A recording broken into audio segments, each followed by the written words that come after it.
Pavel Durov n'est pas arrêté. Oui, je sais que tu serais choqué. Alors je m'en vais te dévoiler la vérité à travers cette vidéo. Ce que vous avez à faire dès maintenant, c'est de vous abonner à cette chaîne, d'activer la cloche de notification afin de nous encourager à vous produire ce genre de contenu plein de vérité. Pavel Durov, le créateur de Telegram, aurait été arrêté hier en France. Et après juste l'annonce, nous avions eu à faire une vidéo analytique où nous avions parlé de long à large de l'impact que cette nouvelle doit avoir sur le marché des cryptos de manière générale et particulièrement sur Tone et Dox qui doit être listé sur 26 août.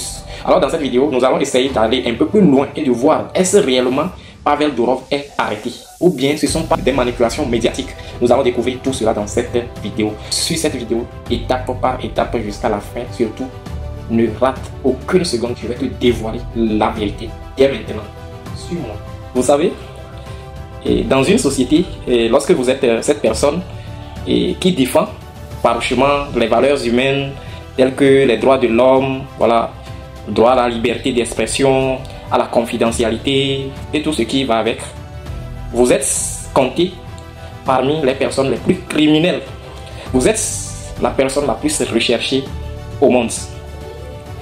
Et c'est ce qui est en train d'être arrivé, ou bien est en train d'arriver à Pavel Durov, le créateur de Telegram. Nous avions déjà eu à faire une vidéo à propos de l'historique de Telegram lorsque nous avions rebondi par rapport à l'engouement qui est actuellement autour de Telegram avec l'avènement des Tap to Earn, à l'instar de notre coin Ramsey Combat et tout ce qui y va avec. Nous avions eu à parler de comment Ramsey Combat serait une arnaque. Je pense que cette vidéo doit s'afficher ici ou ici à la fin de cette vidéo. Alors, si vous êtes une personne qui défend les valeurs humaines, vous êtes compté parmi les personnes les plus recherchées au monde. Les personnes qui contribuent le plus au terreau, à la crime et tout ce qui va avec. C'est dommage. C'est ce qui est en train d'arriver aux créateurs de Telegram. Comme je l'ai dit, nous avions déjà eu à parler de ça dans une vidéo, mais je vais essayer de rebondir encore par rapport à ça. Avant l'avènement de Telegram, il y avait VKontakte qui a été créé en 2006, qui était considéré comme le concurrent de Facebook à l'époque, le Facebook russe. Et donc, c'était un réseau social qui avait eu voilà, sa popularité dans ces années, les années 2007 et tout, jusqu'à 2012 comme ça. Et voilà, le gouvernement russe avait décidé, parce que c'est toujours Pavel Durov qui était derrière ce réseau social là, et donc le gouvernement russe avait lancé voilà, des poursuites judiciaires contre ce réseau social là avec son équipe. Et donc, peine perdue, le créateur de Telegram a décidé de vendre ce réseau social là à une entreprise russe. Et donc aujourd'hui, ce réseau social là n'est plus au nom de Pavel Durov. Ils ont vendu le réseau social là en 2012. Après la vente du réseau social, ils ont pensé de créer un autre réseau social qui respecte la confidentialité, la vie privée et certaines valeurs humaines, indépendamment de nos États. Et donc en 2013, ils ont lancé Telegram. Et une année plus tard, Telegram a gagné beaucoup plus de popularité et contribué aux activistes et aux journalistes d'exprimer sur tout ce qu'ils pensent de la gouvernance, de tout, sauf de rien. Et donc nous savons aujourd'hui que Telegram est aujourd'hui le hub de la confidentialité, comme je l'avais dit dans la vidéo dont je suis en train de parler. Du coup, en 2015, le gouvernement russe a décidé de lancer une plainte officielle contre Telegram afin de lui permettre de lui fournir les données des utilisateurs, parce que le gouvernement russe pensait à l'époque que voilà, Telegram servait de base de discussion secrète entre certains activistes pro-ukrainiens et les opposants du gouvernement russe. Voilà pourquoi ils ont lancé une requête contre Telegram afin de lui permettre de lui fournir ou bien de leur fournir les données des utilisateurs de ces contrées-là. Alors de 2016 à 2018, les tensions entre les deux parties augmentent toujours. Telegram et le gouvernement russe. Ce qui a conduit à des blocages de sites liés à Telegram partout. Et donc le gouvernement russe a décidé de bloquer officiellement Telegram du territoire russe en 2018. Mais malgré cela, il faut toutefois le rappeler que Telegram reste toujours accessible aux Russes grâce à l'utilisation du VPN. En 2021, la justice russe condamne Telegram d'une amende pour le non-respect du blocage de Telegram sur son territoire. Et donc Telegram a fait tête dure jusqu'à aujourd'hui. Il faut toutefois le rappeler que c'est à cause de ces poursuites judiciaires du gouvernement russe lancées contre Telegram et son créateur Pavel Durov que ce dernier a décidé de quitter officiellement la Russie en 2014 pour une destination inconnue. Et donc voilà, ces derniers temps des rumeurs circulent comme quoi il serait en résidence à Dubaï. Après donc sa sortie avec son interview avec Tuka Carson, le journaliste pro-liberté américain, qui a déjà eu même interviewé Elon Musk, et vous-même vous savez que toutes ces personnes-là sont des gens qui sont pro-liberté, de la liberté d'expression. Et vous l'avez remarqué même avec Elon Musk, quand il a acquis Twitter, quand il a racheté Twitter, qui est aujourd'hui devenu X, un réseau social de libre expression. Donc, Telegram est dans cette lignée-là depuis. Vous avez remarqué même ça dans l'interview de Pavel Durov, je pense il y a de cela 4 mois.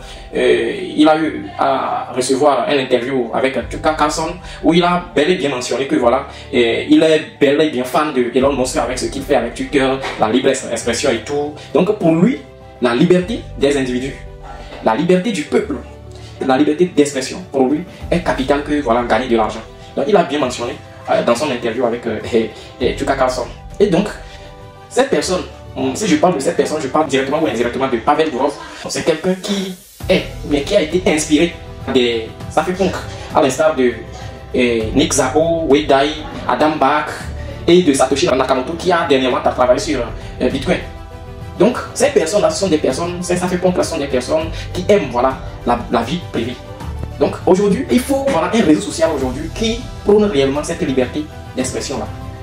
Twitter est déjà en train de le faire, Telegram le fait depuis, et vous-même vous le savez, comme je l'ai dit au début, nos gouvernements sont vraiment contre ce genre de réseau social. Et donc, la question que moi personnellement je me pose, si Pavel Durov, qui est un cypherpunk, si jusqu'à aujourd'hui on n'arrive pas à saisir qui est réellement Satoshi Nakamoto, c'est parce qu'il est intelligent, il sait que il a un mandat d'arrêt. Si jamais les États, les gouvernements, les banques centrales arrivent à le reconnaître, c'est foutu pour lui.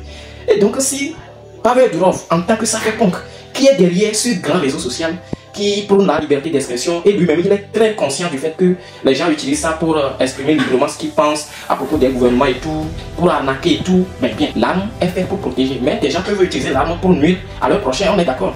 Ça existe, voilà, le fait de publier ou bien de divulguer des informations à caractère terreau et tout, ça existe, ça se fait sur les autres réseaux sociaux que nous connaissons également.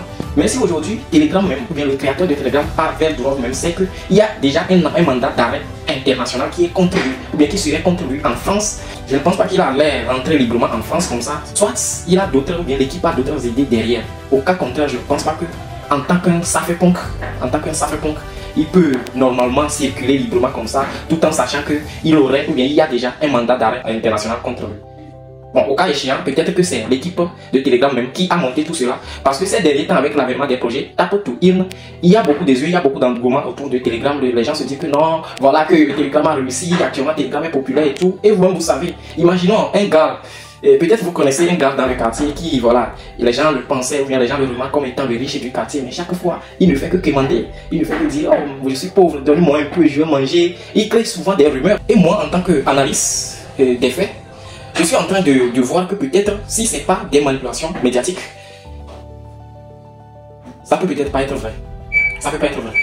Parce que peut-être que l'équipe même a décidé de lancer une manipulation médiatique pour essayer de frustrer un peu les gouvernements, voilà, les États. Parce que actuellement, quand les États voient, si bien regardent leur ennemi qui est Telegram et Pavel Durov évoluer, ils vont vouloir accélérer l'arrestation de son créateur qui est Pavel Durov. Et donc, il faudrait créer peut-être une rumeur, créer voilà, pas du buzz autour pour dire que non, il est arrêté. Et donc, j'ai eu à faire des recherches. Semble-t-il que même avant que Pavel Durov ne quitte la Russie, il a fallu qu'il crée un buzz comme quoi il a eu un accident et il est mort, un truc du genre, il a eu un accident et il est mort avant de quitter même la Russie. Et je pense qu'actuellement, si les gouvernements sont en train de voir à peu près la réussite de Telegram, ils seraient en train de penser à accélérer l'arrestation de son créateur.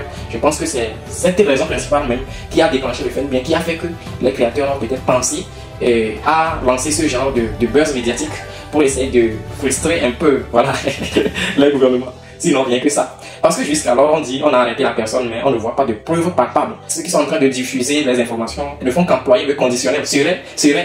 Pavel serait arrêté, il serait mis en détention, etc. Jusqu'alors, rien n'est clair.